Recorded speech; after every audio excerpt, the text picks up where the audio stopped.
Hello and welcome to another episode of the Big Time Strength Podcast. I'm your host, Miles Clifton, and today we've got a little bit of a different episode for you guys. It's just going to be me today.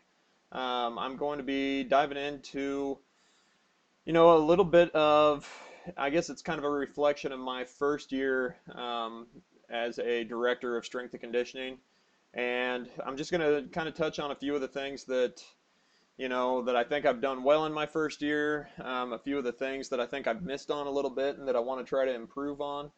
And I'm just gonna kind of share, I guess, my lessons learned in the first year, being in charge of my own program. So we'll get to that in a little bit, but first let's hear a few words from our sponsors. Our first sponsor is TeamBuildr. TeamBuildr is the leading software for high schools and colleges, providing coaches the ability to write programs online, generate over 13 reports, and even train athletes remotely for side income. Right now, if you sign up with the code BigTime, you will receive a free APRE programming template, which works automatically within TeamBuildr. No more spreadsheets and workout cards to track training maxes that change day to day. Automate your programming without outsourcing your programming with TeamBuildr. All right, and our second sponsor is PowerLift. All right, PowerLift is the leading manufacturer and distributor of heavy-duty strength training equipment for college and high school athletic performance centers around the world. PowerLift brings over 20 years of experience to the strength and conditioning world, and all their products are manufactured in their state-of-the-art manufacturing facility in Jefferson, Iowa. They are proud to support all coaches that are making the big time where they are at. And we are super fortunate to have two great longtime sponsors like TeamBuildr and PowerLift with us. Can't say enough good things about them guys. So if you haven't checked out their products before, please do so. We'll have more information about them in our show notes. But jumping into today, like I said, I'm just going to be talking a little bit about, I guess for lack of a better term, my lessons learned in my first year as a head athletic performance coach.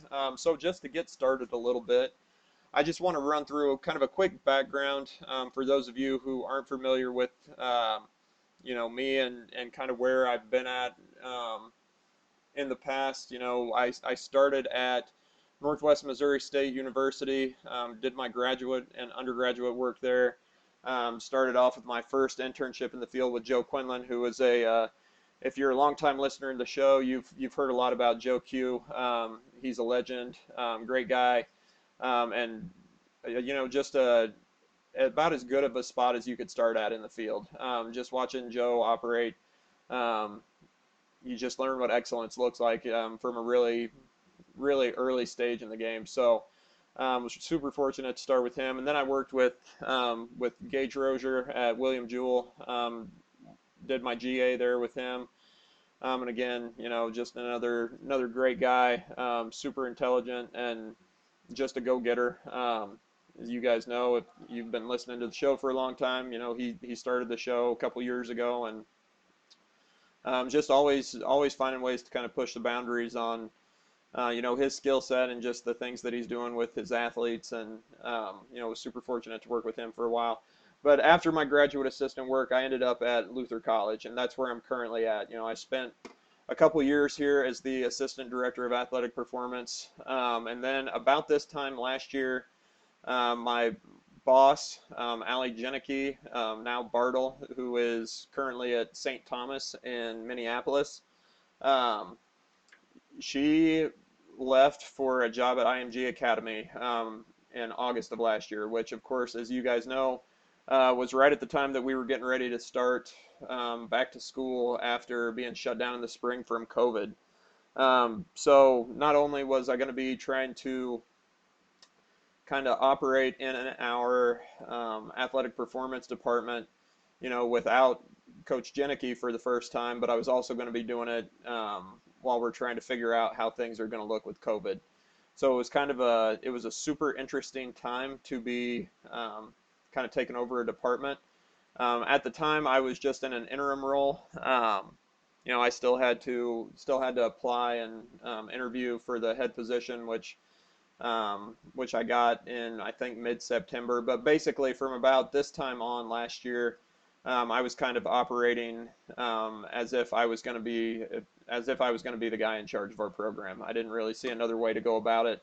Um, I just kind of had to jump in and start making some decisions and trying to figure out how we were going to train, 500 athletes in a space that had a training capacity of about 50 athletes at a time, and our class schedules at Luther College are not super favorable, so we really can't train any athletes in the middle of the day. So it presented a lot of unique challenges that I kind of had to battle through in that first year. But like I said, I think I did some things very well.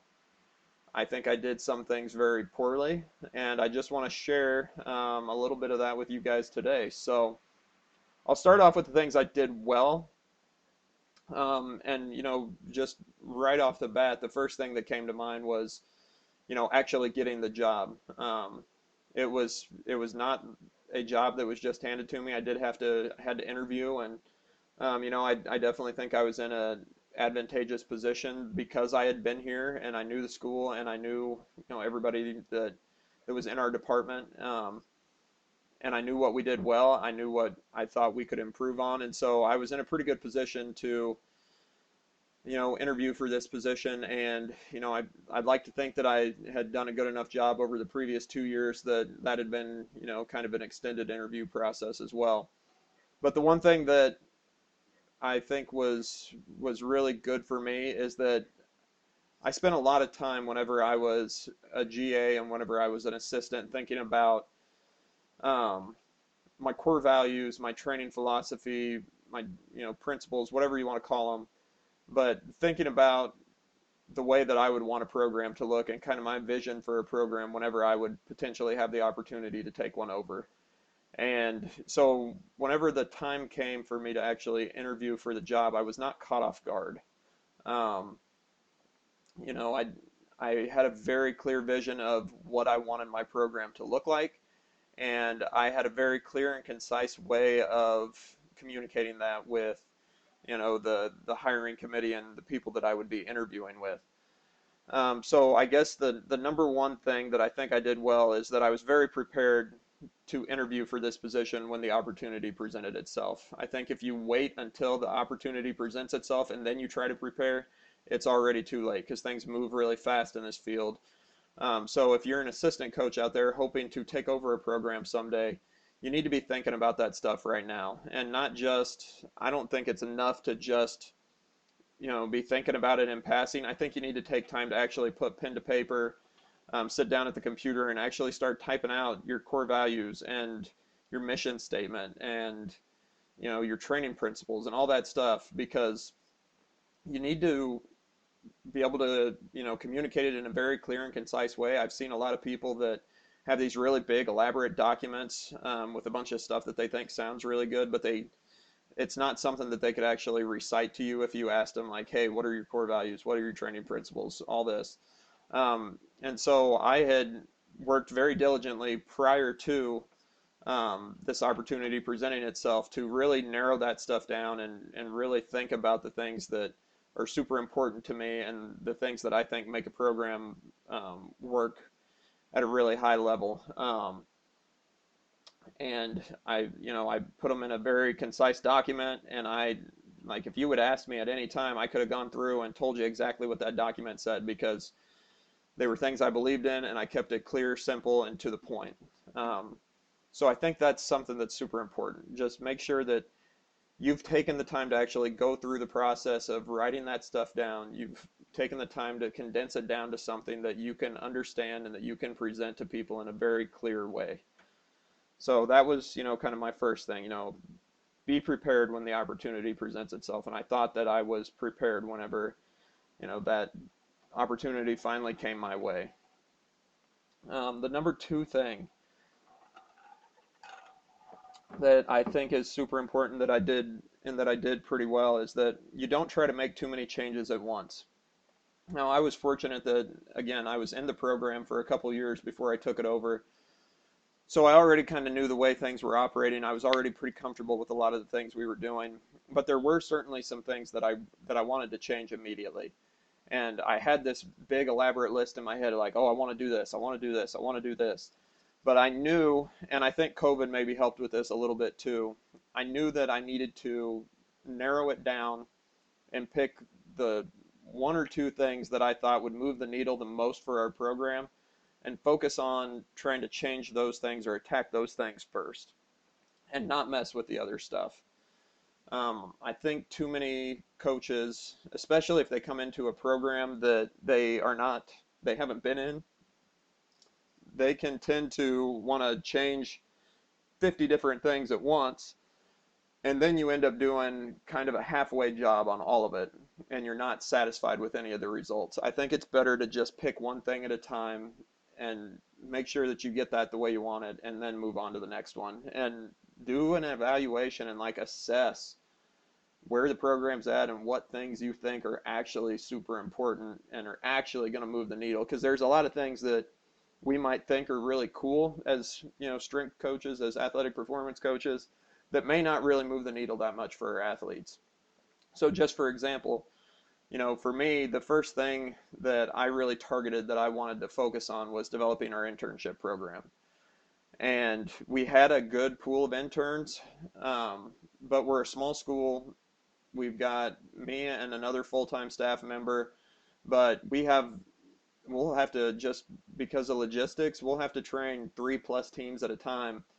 And so that means that a lot of our athletes are going to, if they're going to get coaching attention, it's probably going to be from an intern at some point or another. And so I want to make sure that those interns are really developed in a way that they are confident to actually approach our athletes and coach them, and they're not just the kid that's standing at the back of the room observing, wiping down benches, filling water bottles, that kind of stuff. Like, I don't want that to be our internship program at all. I want our interns to be coaches. I want them to be very good coaches, for where they're at in their career, so that hopefully whenever it comes time for our athletes to be on the floor, and myself or my assistant, we're leading two teams of 30, 40 people. We can only be in so many places at once. So if I can get 1 to 2 good interns in the room with me at the same time that we've actually developed into good coaches, hopefully our athletes are getting more one-on-one attention from some of these guys and actually moving the needle that way, because I really believe that good coaches are going to outdo good programming and good facilities any day of the week. Like, if you can actually teach kids to train with detail and to train with intent and to just teach them the way to operate in the weight room, they're going to have success no matter what equipment you have, no matter what program you put in front of them. So that was like the thing that I highlighted as, hey, this is going to move the needle for our athletes the most. So it's the thing that I want to focus on first. So I think that was something that we did well as well. Number 3, and this is one that is kind of a thing that I thought I did well, and kind of a thing that I'm not sure I did as well as I wanted to. I think it was good that I was thinking this way, but I'm not sure if I executed it super well. And that was setting boundaries with coaches and sticking to them. And that, you can kind of take that any way you want to. For us at Luther College, it's kind of about setting time boundaries.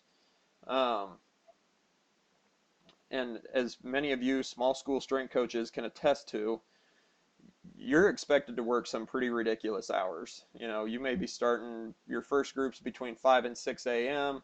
You may be coaching groups until 7 o'clock in the evening. Some coaches may be asking you to come in and do workouts on the weekends. Your schedule is just over the top, and that leads to burnout. And I know there have been times where I've worked schedules somewhat closer to that, and I can sustain it for a little bit, but I just know the quality of my work starts to suffer big time. And again, if we're talking about having a great experience for our student athletes, you need to be locked in and focused whenever you're coaching. So figuring out ways to make sure that we're setting boundaries with our coaches and not letting them continue to take and take and take from you is super important, I think, so that, 1, you can maintain some sanity, but 2, your athletes get a better version of you whenever you're coaching them. And so, we've established that we're not going to train athletes on any weekends. We're not going to do any groups starting after 5 p.m. And I made some exceptions to that in a COVID year because I just kind of accepted that there was going to be about a year's period where there just wasn't going to be another way to train our athletes with the capacity restrictions and the spacing restrictions without probably working some more unrealistic hours. Um, and so there were certainly times that I was, getting to the facility at 5:30 in the morning, and I was there till 6:30 at night, and turn around, do it the next day, come in on some weekends. But I really tried to make it a point that if coaches wanted to try to like schedule a workout on the weekends, I would do it if it was like an introductory phase and we were just getting started in preseason. I might come in on a Saturday one time, but I made sure to make it a point that we were not going to schedule like a weekly training session on a weekend. No Saturdays, no Sundays. That's time for me and my staff to get away from the school a little bit, be with family, be with friends, and just reset and relax a little bit. And then I've kind of gone back to this now. I try not to start a group after 4:30 if I can help it. And if we do start one a little bit later than that, we might start at 5, like maybe once a week. But I like to get set up where we can be out of the building by 5:30 at the latest in the evening. If we're coming in at 5:30 in the morning, I think we need to be out of the building by 5:30 at night if we can help it. Now I know that's not going to work in some situations, but I do everything that I can to make sure that we find a way to get our athletes trained in that time schedule. And if that means that some teams are not getting to train, they may want to train 4 days a week.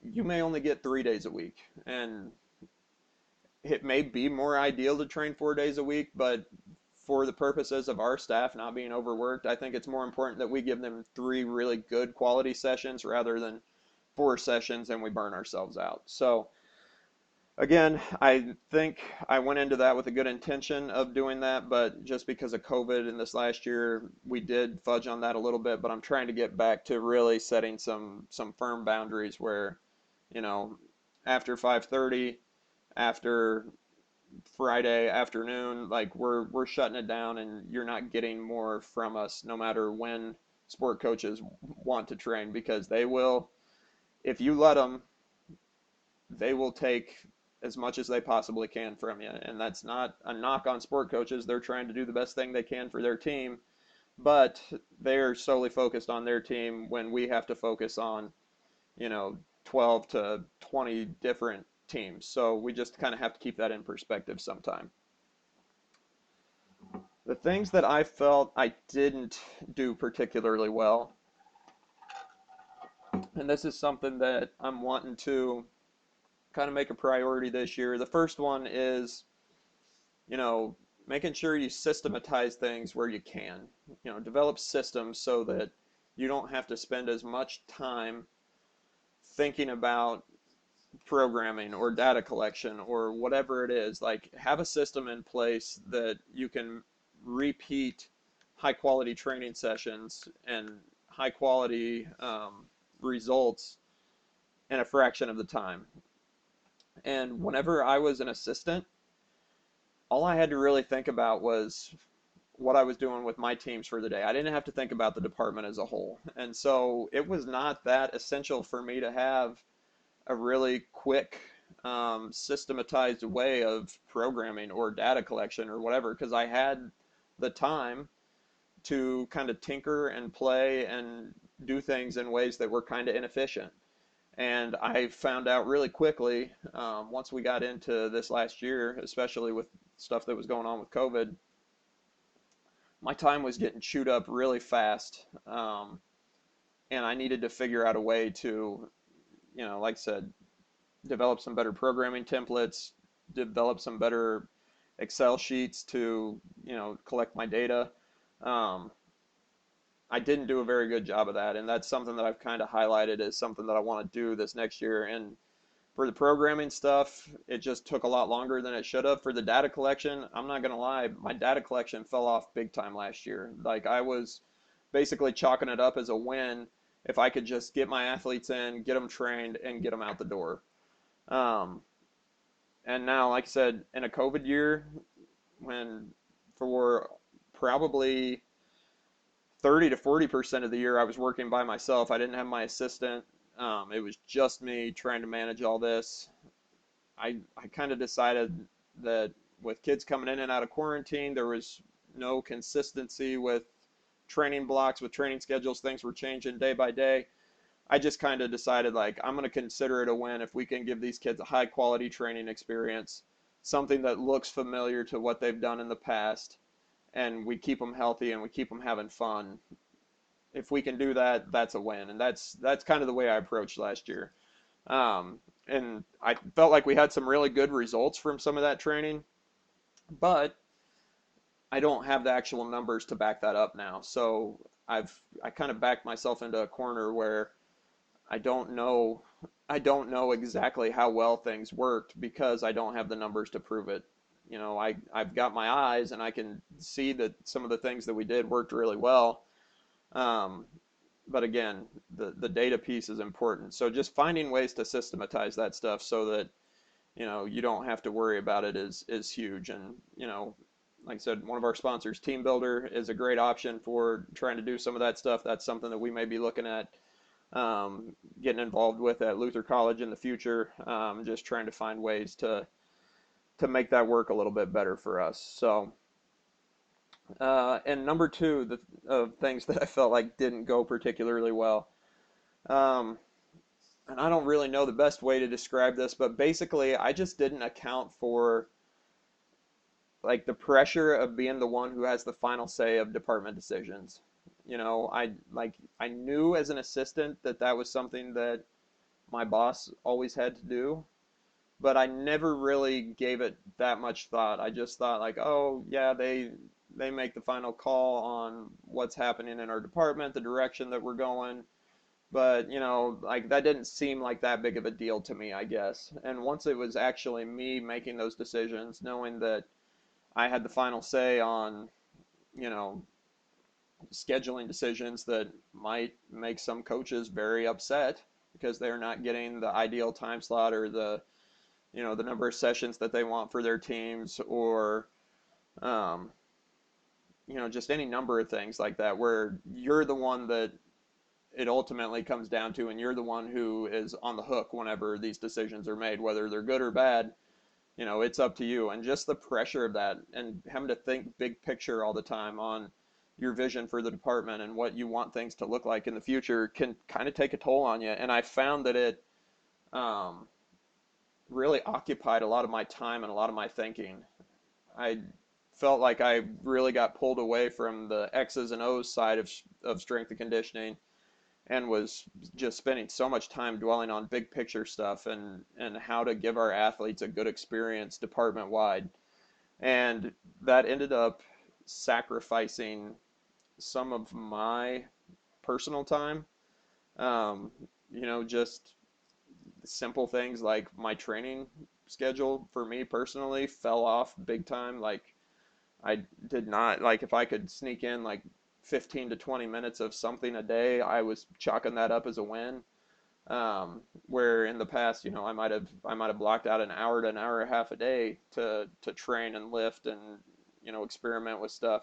That just wasn't happening because I was just so wrapped up in trying to get this department going in a direction I wanted it to. So I just I think I was unprepared for that, and because of that, I didn't have a very good schedule in place to actually prioritize um, times of the day to work on programming, times of the day to work on big picture stuff for the department, times of the day to, read and reflect on stuff, times of the day to work out. Like I didn't have a good system in place for that as well. And that kind of ties back into number one, I guess. Um, but I didn't have a good system in place to like actually prioritize my time and make sure that I was taking care of all those things. So um, that's something that I want to focus on this year as well, is just I'm not going to be caught off guard by the fact that I have to make those kind of decisions, but I want to make sure that I'm not letting other things fall to the wayside because I'm focused so much on that I neglect other things. So that was another big one that I thought I kind of missed on in this last year that I just want to make it a point to improve on in the next year. So That's really all I've got for you today, guys. Be in and out of here in under 30 minutes, I think. But this is something that hopefully a lot of you can take some good pieces of information from, whether you are fresh starting in a new job as a director of a department, or whether you're an assistant who's hoping to make that jump sometime in the future. Go through some of these things and learn from my mistakes and take this, and hopefully it can provide you with a little bit of guidance as you move into something like that.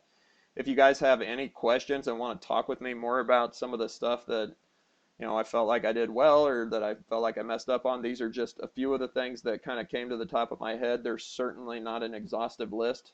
I know there are plenty of things that I screwed up way more than just the couple that I listed. But if you guys want to talk about this stuff more, feel free to reach out to me. My email and my Twitter and Instagram stuff will be in the show notes. Please feel free to reach out. I love talking about this stuff, and I'm an open book. I don't really hide anything. I'm more than willing to, admit my mistakes and own up to them. And like I said, hopefully it can be something that you guys can learn from as well too. So thanks for your time today. I hope you guys are enjoying the show. Um, we're gonna keep trying to kick out more content to you guys consistently here. I know it's been kind of all over the map a little bit this summer, and I think we can all relate that summer's kind of a crazy time. You always think that you're going to have a lot more time to do stuff um, than than you really end up having. So now that we're settling into the school year, hopefully we'll be providing you guys with some good content on a weekly basis. And please give us a like, share us with people that you think might get some value from our podcast. And we'll keep trying to bring you guys some really good high quality content. So thank you. Enjoy the rest of your week, and we will see you guys soon.